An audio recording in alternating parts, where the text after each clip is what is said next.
la raréfaction de l'eau bonne pour usage humain, qui est en train de se passer, cette raréfaction est un choix délibéré de la part des habitants de la Terre et surtout des gens qui peuvent décider en matière d'utilisation des ressources hydriques de la planète. C'est la responsabilité des États et c'est la responsabilité des grandes entreprises.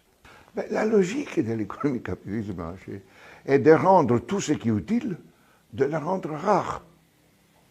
Parce que si c'est rare, eh bien, ça vaut davantage. Si l'eau est accessible à tout le monde, ben on ne peut pas faire beaucoup de profit. La totalité de l'eau prélevée dans le monde, encore aujourd'hui, 80% de tout le prélèvement qu'on fait des eaux de surface ou des nappes, etc., eh bien, c'est pour l'agriculture. L'agriculture pour la population locale? Non.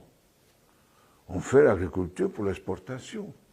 Donc alors, tu utilises l'eau, non pas pour faire vivre tes gens, mais utilise l'eau pour faire vivre les entreprises étrangères qui viennent faire des plantations de bananes, des plantations de légumes hivernales, etc., etc. Et donc, tu fais un usage de l'eau, non pas pour l'utilisation pour la vie, pour ceux qui ont des besoins vitaux de cette eau, mais pour des raisons économiques et donc de rentabilité économique. C'est pour cela qu'encore aujourd'hui, on continue à faire ce qu'on appelle l'accaparement des terres.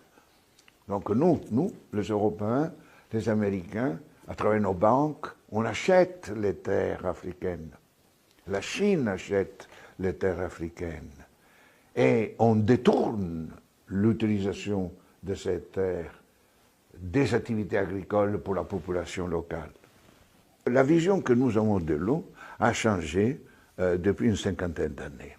Il y a à peu près 35 ans que la communauté internationale a pris une décision importante. A dit, dans le cadre du premier sommet mondial de la Terre, a dit une chose que les groupes dominants avaient imposée des années auparavant. C'est-à-dire qu'ils ont dit l'eau n'est pas essentiellement un bien social pour la vie.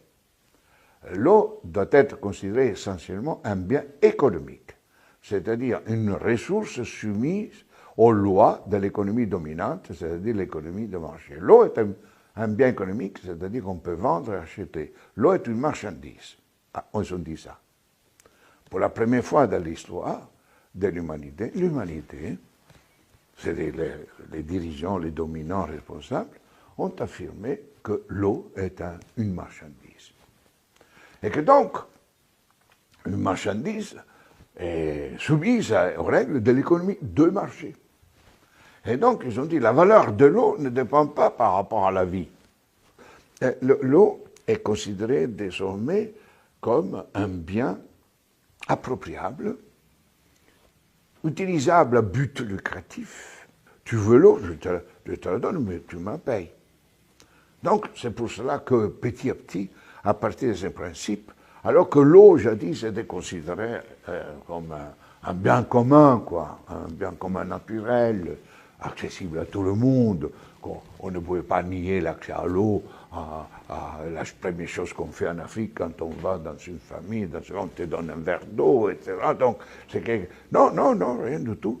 Maintenant, on considère l'eau qui est une marchandise sur les marchés, dans les marchés. Et ce principe-là est à l'origine de la guerre. Et donc, l'eau est devenue une ressource comme le pétrole. On a l'or noir, le pétrole. Hein. L'eau est devenue l'or bleu du XXIe siècle. Et comme on a fait les guerres pour l'or noir, on fera les guerres pour l'or bleu. Mais c'est la connerie, ça. L'air pur, l'eau pure et une terre saine. De ces trois choses, nous n'en avons plus une seule. Voilà. Et on se vante de la civilisation et du progrès. Tout ce qui est cuit n'est pas autre chose que des scories. Alors, manger des crudités, c'est-à-dire avec un minimum, vous nourrir au maximum. c'est-à-dire décharger le tube digestif, et non pas comme on fait aujourd'hui. On se nourrit, on se bourre, et on est des pauvres sous-alimentés. Vous pouvez venir regarder, contrôler les résultats. Nous obtenons plus que tous ceux qui font avec la chimie, mes amis. Nous déséquilibrons chaque fois un peu plus lorsque nous travaillons qu'avec des engrais chimiques. Parce qu'il manque à la terre l'humus. Et la vie microbienne diminue toujours un peu plus. N'est-ce pas? Nous devons maintenir cette vie microbienne et surtout la multiplier et multiplier les vers de terre. Et seul en ce moment-là, avec une vie microbienne intensive, que nous arriverons à avoir précisément l'équilibre de nous dans le sol. Mais sans matière organique, il est impossible. Et ainsi, vous arrivez à produire des légumes, des aliments plus riches. Ah, c'est-à-dire plus riches en sels minéraux. Vous savez qu'aujourd'hui, que les citadins d'Europe souffrent plus ou moins 5 fois de pas assez de magnésium. Pourquoi? Nos terres sont appauvries en magnésium par les cultures intensives, par les cultures monotones, par les fausses fumures. Ces terres se sont appauvries ou carencées en oligoéléments. Et voilà pourquoi, même que vous prétendez nous mangeons beaucoup de fruits, beaucoup de légumes, ils manqueront dans ces légumes ce qu'on appelle les éléments de trace qui sont l'essentiel pour la santé du corps humain. Mais j'ai enfin compris que nous ne pouvons plus continuer. Les dépenses devenaient trop grandes, il fallait toujours plus d'engrais, toujours plus de produits chimiques pour obtenir moins que j'ai maintenant sans ces produits-là, mes amis. Pourquoi on déséquilibre chaque année un peu plus la terre? Aucun être humain peut remplacer ce processus naturel que font les vers de terre et ces micro-organismes dans le sol. Aucun. Nous ne bêchons pas et au printemps nous passons simplement le motoculteur à 4-5 cm au plus de profondeur. Pourquoi? Pourquoi, mes amis? Si je fais une coupe transversale dans la forêt, eh bien, nous avons d'abord la couche de couverture, les feuilles, les aiguilles, tout ce qui tombe des arbres. Dessous, nous avons la couche de décomposition ou de fermentation. Et la troisième couche, c'est l'humus, la meilleure partie de la terre végétale. Maintenant, pourquoi pas bêcher profond? C'est que chaque couche a des milliards de bactéries ou d'ouvriers, des spécialistes qui travaillent cette couche, qui ne se supportent pas d'une couche à l'autre. C'est-à-dire, beaucoup de ces bactéries ne supportent pas les rayons de soleil, doivent être à l'abri des rayons de soleil. Alors, comme chaque couche a des spécialistes pour travailler cette couche, si je prends une bêche et que je bêche à 30-40 cm de profondeur, je crée un désordre dans le sol. Est-ce que vous savez que au moins 40% de la viande vendue dans la rue au Cameroun est une viande non animale comme vous croyez, c'est une viande humaine? Le docteur Claudel Noubissier qui nous accueille aujourd'hui l'a dit une fois. Nous mangeons l'être humain dans la rue. Est-ce qu'il y a des gens que ça choque? Ça te choque? Pourquoi? Regarde celui qui vend la viande des brochettes en route. Regarde ses babouches. Regarde l'état de pauvreté dans lequel il est. L'illettriste ne lui demande pas ses diplômes.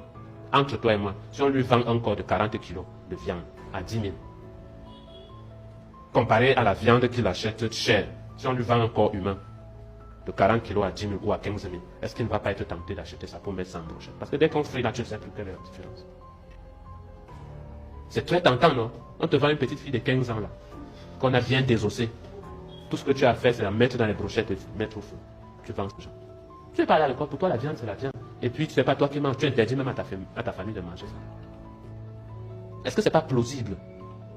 Regardons la vérité à froid. Et moi je dis toujours qu'il faut analyser la santé à froid. Il faut laisser les émotions à côté. Et je dis toujours à mes patients, à tous ceux qui veulent venir à mes conférences, si vous venez pour écouter les choses que vous avez l'habitude d'écouter, si vous ne voulez pas venir pour être choqué, ne venez pas.